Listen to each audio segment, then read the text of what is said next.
English premier লিগের ১১তম রাউন্ডের ম্যাচে ৩-০ গোলে লিভারপুলকে হারিয়েছে ম্যান সিটি এবং লা লিগায় ড্র করেছে রিয়াল মাদ্রিদ। লা লিগা ২০২৫-২৬ মৌসুমের ১২তম রাউন্ডের ম্যাচে হতাশার ড্র নিয়ে মাঠ ছেড়েছে শীর্ষে থাকা রিয়াল মাদ্রিদ। রায়ো ভ্যালকানোর বিপক্ষে জিততে পারেনি জাবি আলোনসোর দল। এই ম্যাচ ড্রয়ের সুবাদে বার্সেলোনার সাথে পয়েন্ট ব্যবধান ৩-এ নেমে এসেছে রিয়াল মাদ্রিদের। বার্সেলোনার চেয়ে ৩ পয়েন্টে এগিয়ে আছে এখনও রিয়াল মাদ্রিদ। রায়ো ভ্যালকানোর মাঠে অনেকটা জয়ের প্রত্যাশা নিয়ে মাঠে নেমেছিল রিয়াল মাদ্রিদ। প্রথমার্ধে গোলের খুব কাছাকাছি গিয়েছিল রিয়ালের ডিফেন্ডার রাউল এসেনসিও, কিন্তু বক্সের ভেতরে ফাঁকা জায়গা পেয়েও হেডটি গোলমুখে করতে পারেননি তিনি। লিভারপুলের সাবেক ডিফেন্ডার ট্রেন্ট আলেকজান্ডার-আর্নল্ডকে ম্যাচের শেষের দিকে নামানো হলেও গোলের স্পষ্ট সুযোগ তৈরি করতে পারেননি রিয়াল মাদ্রিদ। ভিনিসিয়াস জুনিয়র ও জুড বেলিংহাম কয়েকটি ভালো সুযোগ পেয়েছিলেন, কিন্তু কাজে লাগাতে পারেননি কেউই। লা লিগার ১২তম রাউন্ডের ম্যাচে রিয়াল মাদ্রিদ পয়েন্ট হারালেও অন্য দুই শিরোপাপ্রত্যাশী বার্সেলোনা ও অ্যাটলেটিকো মাদ্রিদ জয় পেয়েছে। স্প্যানিশ লা লিগার ১২তম রাউন্ড শেষে রিয়াল মাদ্রিদের পয়েন্ট দাঁড়িয়েছে ৩১। রিয়াল মাদ্রিদ এখনও পর্যন্ত ১২ ম্যাচ খেলে 10টি ম্যাচ জয়লাভ করে, 1টি ম্যাচ ড্র করে, 1টি ম্যাচ হেরে ৩১ পয়েন্ট নিয়ে পয়েন্ট টেবিলে শীর্ষে আছে।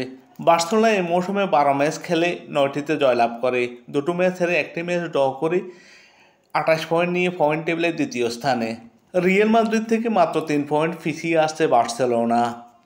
অপরদিকে ইংলিশ প্রিমিয়ার লিগে ম্যান সিটির কোচ হিসেবে ১০০০তম ম্যাচ জয়ে রাঙিয়েছে পেপ গার্দিওলা। লিভারপুলকে উড়িয়ে দিয়েছে ৩-০ গোলে। এই ম্যাচে সিটির হয়ে গোলের সূচনা করেন আর্লিং হালান্ড। শুরুতে পেনাল্টি মিসের পর ২৯ মিনিটে ৯৯তম প্রিমিয়ার লিগ গোলটি পেয়ে যান হালান্ড। লিভারপুলের অধিনায়ক ভার্জিল ভ্যান ডাইক একবার সমতায় আনলেও তা বিতর্কিত অফসাইডে বাতিল হয়। এরপর বিরতির আগে নিকো গঞ্জালেসের শট ভ্যান ডাইকের গায়ে লেগে দিক পরিবর্তন করে পোস্টে ঢুকে ব্যবধান দ্বিগুণ করে সিটি। এই দিনের সেরা খেলোয়াড় ছিলেন সিটির জেরেমি ডোকু।